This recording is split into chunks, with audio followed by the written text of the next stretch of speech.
Don't let all the slander make you forget about Philly Ben Simmons. He was a three-time All-Star being... So yeah, man, I haven't forgotten at all, man. Ben Simmons was like, I remember when Ben Simmons was coming out of LSU, bro, like, they compared him to LeBron James. And, I get, the measurables, he's 6'10", and he can, handle the basketball like a point guard and things like that. He was kind of pretty much like a small forward turned point guard, so pretty much like a point forward.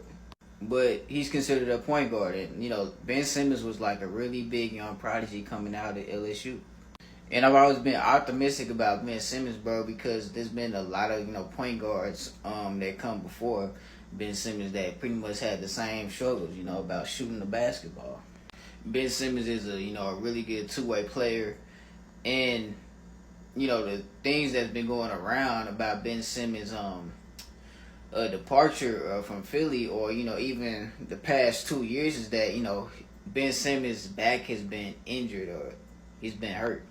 And it does take about 18 months to actually fully recover from the back surgery that he was needing. Because I believe he ruptured his disc in his back. And based on some of the articles that I've read, Ben Simmons has had only one back surgery. He was going to go in for another back surgery to kind of do like some cleanup surgery or anything like that. But they said it pretty much isn't needed. He's doing, well track on his recovery. And I've even seen some photos leaked out of Ben Simmons practicing. But is he practicing his jump shot? You see, I grew up a Jason Kidd fan. And, Jason Kidd, like, it's clearly cut from a different cloth than Ben Simmons, right? Jason Kidd had to go up against point guards in the 90s like John Stockton and Gary Payton.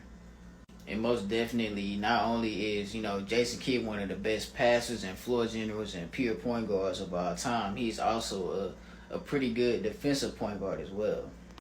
And similar to Ben Simmons, he did struggle with his free throw shooting. He did struggle shooting the ball. Jason Kidd wasn't a really good set three-point shooter until he really got with the Mavericks, until, it was actually required for him to actually kind of be a deadly knockdown three-point shooter.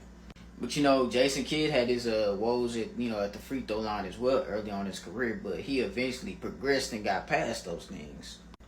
Similar, the same thing with Rajon Rondo. Rajon Rondo, obviously, throughout his career, early on, wasn't the best free throw shooter.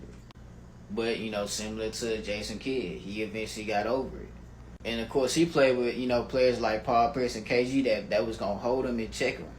But, hey, let me know what y'all think. I'm going to post some more for